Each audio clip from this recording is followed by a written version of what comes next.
தோல்வியின் பாடம். ஒரு சிறிய கிராமத்திலே ராஜா என்பவன் இருந்தான்.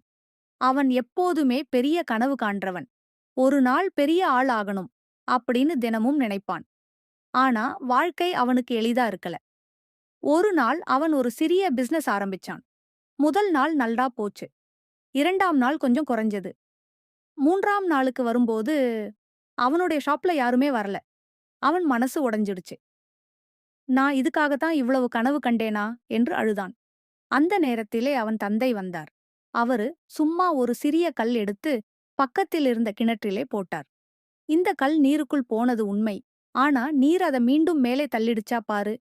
அவர் சொன்னார். வாழ்க்கை அது போலத்தான் ராஜா. நீ கீழ விழலாம். ஆனா மனசு மேலே தள்ளணும். அந்த வார்த்தை ராஜாவுக்கு ஒரு தீபம் போல ஒளிச்சு. அவன் மீண்டும் முயற்சி பண்ணினான். 2வது முறை அவன் தோற்றான். ஆனா 3வது முறை அவன்தான் கிராமத்துல சிறந்த வெற்றி மனிதன் ஆனான். இப்போ அவன் எல்லாருக்கும் ஒரு சொல் மட்டும் சொல்லுவான். தோல்வி என்பது முடிவு இல்ல. அது நம்ம வெற்றிக்கான முதல் படிதான்.